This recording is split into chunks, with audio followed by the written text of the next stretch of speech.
तो वेलकम है आप सभी का। आज की इस वीडियो में बात करेंगे क्रिप्टो मार्केट के बारे में, क्या कुछ हाल चल रहे हैं, और बात करेंगे डॉज कॉइन के बारे में भी। बहुत बड़ी अपडेट डॉज कॉइन को लेके आ रही है। और लेकिन उससे पहले आप सभी को very good morning. I hope आप सब अच्छे होंगे। और क्रिप्टो मार्केट देखेंगे तो क्रिप्टो मार्केट भी अच्छा ठीक ठाक चल रहा है। और ऐसा मैं क्यों कह रहा हूँ, क्योंकि अगर आप देखो यहाँ पे $1 ट्रिलियन का तो नंबर हम कायम है अभी तक, और हल्का सा मार्केट ग्रीन में भी है, 1% के करीब करीब है ना। और अगर आप देखो 20,500 पे चल रहा है बिटकॉइन का प्राइस। बिटकॉइन यहाँ पे स्ट्रगल कर रहा है ऊपर जाने के लिए। और ये नवंबर मंथ, आपको पता है नवंबर मंथ स्टार्ट हो चुका, जहाँ बहुत सारे लोग डर रहे हैं एफओएमसी की मीटिंग और किससे, सीपीआई डेटा से। मैंने आपको कहा है अगर एफओएमसी की मीटिंग पे ज़्यादा इम्पैक्ट नहीं पड़ता, अगर यहाँ पे 50 बीपीएस जो 75 हम बात करें ना, 75 बेसिस पॉइंट बढ़ाता है, अगर 50 बीपीएस बढ़ा दिए इंटरेस्ट रेट, तब क्या होगा मार्केट का, आप इमेजिन भी नहीं कर सकते। उसके बारे में ही बात करेंगे। डरने की ज़रूरत नहीं है, समझने की ज़रूरत है। मार्केट और भी ज़्यादा बुलिश हो सकती है, बिटकॉइन 22-23 हज़ार भी दिखा सकता है। और एक सिनेरियो ये भी है कि मार्केट नीचे चला जाए, ठीक है। और जिस तरह से मार्केट चल रहा है और जिस तरह से मार्केट के लेवल स्टेबल है, तो थोड़ा सा मुश्किल लग रहा है कि बिटकॉइन यहाँ से नीचे जाएगा, है ना। लेकिन कुछ भी हो सकता है, आप थोड़ा सा अवेयर रहे। कल है 2 नवंबर और कल है एफओएमसी की मीटिंग, ठीक है। अभी 20,500 पे चल रहा है बिटकॉइन। और तो बिल्कुल अगर आप देखो यहाँ इथीरियम भी 1591 के लेवल पे चल रहा है। और बीएनबी देखें तो बीएनबी काफ़ी अच्छा परफॉर्म कर रहा है, 5% ऊपर है। और $328 पे जो है बीएनबी के लेवल्स आ चुके हैं। एक्सआरपी रिपल चल रहा है 0.45 पे। डॉज कॉइन की अगर बात करें 8 नंबर पे कायम, और 0.14 पे लेवल आ चुके हैं। जी हाँ, 13-14 की जो लेवल है वो आ चुके हैं, और 14% ऊपर है डॉज कॉइन। और क्या रीज़न है डॉज कॉइन के ऊपर जाने का? बहुत बड़ा रीज़न है, बहुत बड़ी अपडेट है। अगर आप देखो 0.14 पे जो है अभी लेवल चल रहे हैं 13-14 का, और 11 से उठ के लेवल आए हैं 14, और 15 तक का हाई लगा रखा है डॉज कॉइन ने। जब पंप किया था ना तो 15 तक का हाई लगाया था, और हो सकता है कि 15 तक का लेवल फिर से जो डॉज कॉइन है वो टच कर ले, क्योंकि अपडेट ही इतनी बड़ी है। 15 क्या, उससे ऊपर के लेवल टच कर सकता है ना।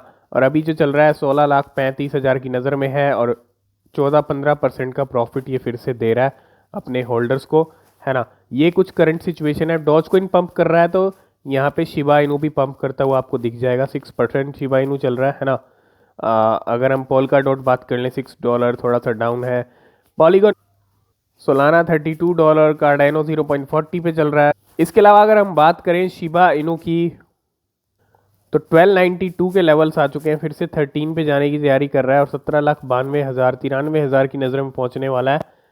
3-4% ऊपर है, और 1188 तक लेवल चले गए थे, फिर से 13 तक का हाई टच किया। तो डॉज कॉइन के साथ साथ शिबा इनू भी पंप कर रहा है यहाँ पे, है ना। और अगर हम देखें ट्रेडिंग वॉल्यूम ज़्यादा नहीं हो रही है यहाँ पे शिबा इनू की, है ना।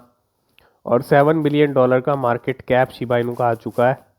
तो फाइनली जिस पल का इंतज़ार सभी कर रहे थे, है ना, एलॉन मस्क ने ट्विटर टेक ओवर कर लिया। और और सबसे बड़ी चीज़, टेक ओवर किया तो एलॉन मस्क का कोई ट्वीट नहीं आ रहा था, है ना। और फाइनली इलॉन मस्क ने ट्वीट कर दिया है डॉज कॉइन को लेके।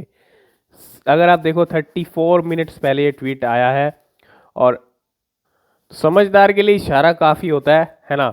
इसमें आप इस ट्वीट को आप शिबा इनू से भी जोड़ सकते हो, फ्लॉकी इनू से भी जोड़ सकते हो, लेकिन हम तो डॉज कॉइन के लिए मानेंगे। और डॉज कॉइन के लिए अगर आप देखो सिंपल सा एक ट्वीट है यहाँ पे इलॉन मस्क ने सही मौके के ऊपर ट्वीट किया है, जब डॉज कॉइन इतना पंप कर चुका है, जहां सब लोग कयास लगा रहे कि डॉज कॉइन वापस नीचे जाएगा। लेकिन अब ट्वीट आ गया तो डॉज कॉइन और भी ऊपर जा सकता है। और इलॉन मस्क के ट्वीट भैया कुछ भी कर सकते हैं, कुछ भी कर सकते हैं, क्योंकि 100% डॉज कॉइन ऑलरेडी इतना ऊपर आ चुका है।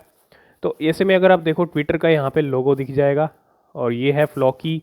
इसकी जो पोस्ट है इलॉन मस्क ने पहले ही बहुत सारी शेयर की है, लेकिन फाइनली ट्विटर डॉज कॉइन को लेके जो है यहाँ पे ट्वीट करके बता दिया है, मैं हूँ डॉज कॉइन के साथ, मैं खड़ा हूँ। और जब तक मैं खड़ा हूँ डॉज कॉइन के साथ, तो मैं उसको ऊपर लेके जाऊँगा ही जाऊँगा। ये चीज़ क्लियरली खुल्लम खुल्ला इलॉन मस्क बोल चुके हैं, मैं हमेशा सपोर्ट करता रहूँगा डॉज कॉइन को, है ना। तो इसमें कोई डाउट वाली बात है ही नहीं कि इलॉन मस्क कभी भी एक बड़ा पत्ता फेंक सकते हैं। अभी तो एक पत्ता फेंक दिया यहाँ पे, है ना। और आप देख भी रहे हो 14-15% ऊपर है, और अभी और भी ऊपर डॉज कॉइन जा सकता है बिकॉज ऑफ इलॉन मस्क के इस ट्वीट के कारण। तो अभी हम आ जाते हैं एक बार फिर से, जैसे ही इलॉन मस्क का ये ट्वीट आया ना, वैसे ही आप देखो बड़ी बड़ी कैंडल्स, है ना। 1254 के लेवल्स पे चल रहा था ये, 12 से सीधा सीधा 14400 तक आया है ना। सिर्फ एक यहाँ पे अगर आप देखो, और इसका जो इसने हाई लगाया अगर आप देखोगे यहाँ पे, वो लगाया है 15100 का, है ना। तो अब ये कैंडल फिर से ऊपर की तरफ जा रही है और 15100 को टच कर सकती है, क्योंकि इलॉन मस्क का ट्वीट आया तो टच बिल्कुल कर सकती है। और इसको टच करती है तो इलॉन जो डॉज कॉइन है वो और भी ऊपर देखने को हमको मिल सकता है। तो सबसे पहले अगर आपने हमको ट्विटर पे फॉलो नहीं किया, टेलीग्राम पे ज्वाइन नहीं किया, तो लिंक है डिस्क्रिप्शन में, ज्वाइन जरूर कर लेना। यहाँ पे डॉज कॉइन भी ट्रेंड हो रहा है और कॉइन बेस भी ट्रेंड हो रहा है ना, अगर आप देखोगे। नेक्स्ट अपडेट है शिबा इनू को लेके। 881 million Shib tokens have been burn in the month of October with 176 transaction. 881 million tokens burn हुए हैं लास्ट अक्टूबर मंथ के अंदर। तो इतने जो टोकन्स हैं वो गए हैं, 1 बिलियन से नंबर कम ही है, लेकिन इतने टोकन्स अक्टूबर मंथ में बर्न हुए शिबा इनू के। इलॉन मस्क के साथ साथ जब जैसे ही ट्वीट आया इलॉन मस्क का डॉज कॉइन को लेके, डेविड गॉक्स्टिन का भी एक ट्वीट है, Elon out here letting everyone know that he is essentially going to make Doge the main cryptocurrency on Twitter. ये चीज़ क्लियर कर दी है इलॉन मस्क ने कि डॉज कॉइन अब ट्विटर के ज़रिए एक मेन क्रिप्टो करेंसी, और जितना पुश कर सकते हैं ट्विटर के ज़रिए डॉज कॉइन को वो करेंगे। ये एक बहुत पॉजिटिव और अच्छी अपडेट है डॉज कॉइन के लिए और डॉज कॉइन के फ्यूचर के लिए। ये ट्वीट यहाँ पे क्लियरली बता रहा है कि ट्विटर के ज़रिए डॉज कॉइन को जितना आगे लेके जा सकते हैं, जो भी करना पड़ेगा, जो भी बन पड़ेगा वो करेंगे इलॉन मस्क डॉज कॉइन के लिए। नेक्स्ट अपडेट आ रही है इंडिया की तरफ से। India tax authority ask crypto exchanges for detail of coins traded on their platform.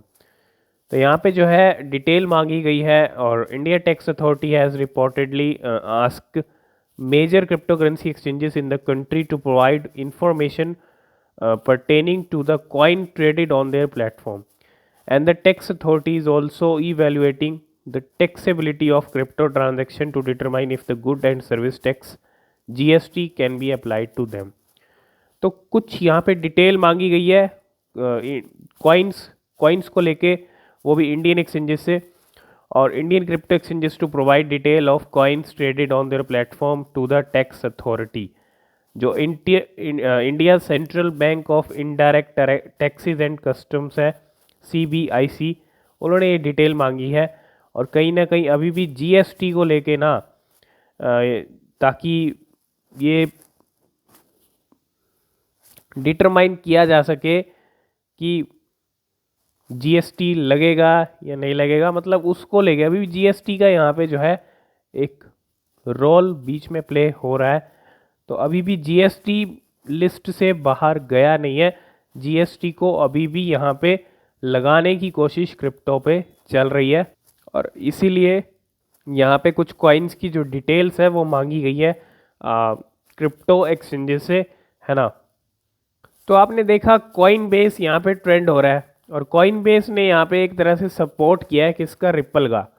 Coinbase file request to support Ripple in its lawsuit against the SEC।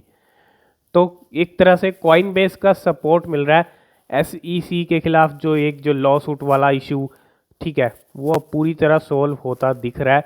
और Coinbase ने भी यहाँ पे जो है सपोर्ट का हाथ बढ़ा दिया रिपल के लिए, XRP रिपल के लिए। बहुत अच्छी अपडेट है। तो जैसा कि हम बात कर रहे थे, कल FOMC की मीटिंग है और सब लोग डर रहे हैं। डरना नहीं है, समझने की ज़रूरत है। अगर मीटिंग में जो इंटरेस्ट रेट हाइक किए जाएंगे, JP मॉर्गन ने यहाँ पे क्या कहा है, JP Morgan says the S&P 500 could surge by 10% in a single day. S&P 500 जो इंडेक्स है उसको बड़े अच्छे से फॉलो करता है बिटकॉइन, है ना। US स्टॉक मार्केट को बड़े अच्छे से फॉलो करता है। अगर S&P 500 10%, बहुत बड़ा नंबर होता है 10% स्टॉक मार्केट में बढ़ जाना, अगर 10% का पंप S&P 500 में आता है तो मार्केट के लिए तो एक बड़ा पंप होगा, एक बड़ा सिग्नल होगा। लेकिन ये 10% आएगा कैसे? और इन अ सिंगल डे, एक दिन के अंदर ही 10% पंप आ सकता है S&P 500 में, अगर federal reserve only raises interest rate by 50 BPS on Wednesday. तो जो 75 BPS की बात करते हैं हम, अगर 75 BPS होता है तो फिर ठीक ठाक रहेगा मार्केट। लेकिन अगर 50 BPS इंक्रीज किया तो मार्केट, स्टॉक मार्केट भी बुलिश में जाएगा, 10% वो भी हमको देखने को मिल सकता है। और अगर वो देखने को मिलेगा तो बिटकॉइन को हम 22,000 23,000 भी देख पाएंगे। एक बड़ा जंप लग सकता है बिटकॉइन का नवंबर की स्टार्टिंग में। और अगर आगे आने वाले टाइम में CPI डेटा जो 10 नवंबर को आने वाला है, वो नंबर भी अगर कम आ गया 8.1% से, तो और सोने पे सुहागा। फिर बिटकॉइन आपको 25,000 तक की रेंज भी दिखा सकता है, बस अगर ये सारी चीज़ें हो जाएं तो। अगर फिर से 75 BPS बढ़ता है तो शायद एक बड़ा जंप नहीं लगेगा, और इन CPI डेटा फिर से बढ़ के आया तो फिर प्रॉब्लम हो जाएगी, है ना। तो अभी फ़िलहाल अगर ये सारी चीज़ें ट्रैक पे आ गई तो ये मंथ और भी ज़बरदस्त होने वाला है। 23,000, 22-23,000 पहले, उसके बाद 25,000 तक के टारगेट आप 10 नवंबर तक लेके चल सकते हो। अगर जो नंबर मैंने आपको बताया 8.1% से कम आया CPI डेटा, और 50 BPS यहाँ पे रेज किए इंटरेस्ट रेट, तो 50 BPS करेंगे या नहीं करेंगे ये टाइम बताएगा। इन्फ्लेशन फिर भी बढ़ के आया था थोड़ा बहुत, तो हो सकता है थोड़ा सा यहाँ पे रिलीफ इस बार दिया जाए इंटरेस्ट रेट के अंदर। तो देखते हैं कितना यहाँ पे इंटरेस्ट रेट को हाइक करते हैं। और आपके क्या व्यूज़ हैं कि फेड कितने इंटरेस्ट रेट हाइक करेगा, आप कमेंट करके ज़रूर बताएं। लास्ट एंड फाइनल अपडेट है FTX एक्सचेंज को लेके। आपको पता है FTX को लाइसेंस मिल चुका है दुबई के अंदर, और finally FTX is officially live in the UAE as the first licence crypto exchange in the UAE। We are super excited to expand our operation and grow FTX presence in the region। तो finally live हो चुका है FTX Dubai के अंदर, और अपनी जो service है वो प्रोवाइड कर सकता है अब दुबई में भी FTX, ठीक है। तो आज की इस वीडियो करते हैं यहीं पे एंड। थोड़ा सा डॉज कॉइन पे नज़र रखें और मार्केट पे ही फोकस रखें। कल का दिन बहुत इंपॉर्टेंट है, और आज का दिन उससे भी ज़्यादा इंपॉर्टेंट है कि FOMC की मीटिंग से पहले मार्केट में क्या होता है। अभी तक तो ठीक ठाक चल रहा है सब, है ना। बाकी जो अपडेट रहेंगी हम आपको टेलीग्राम पे करते रहेंगे, नीचे लिंक है डिस्क्रिप्शन में, ज्वाइन ज़रूर कर लेना, ठीक है। और आप ट्विटर पे भी फॉलो कर सकते हैं, वहाँ भी अपडेट आपको मिलते रहते हैं, ठीक है। और किसी भी क्रिप्टो में इन्वेस्ट करने से पहले अपनी जो रिसर्च है वो ज़रूर करें, वो बेहद ज़रूरी होती है। मिलते हैं नेक्स्ट वीडियो में, तब तक के लिए बाय बाय।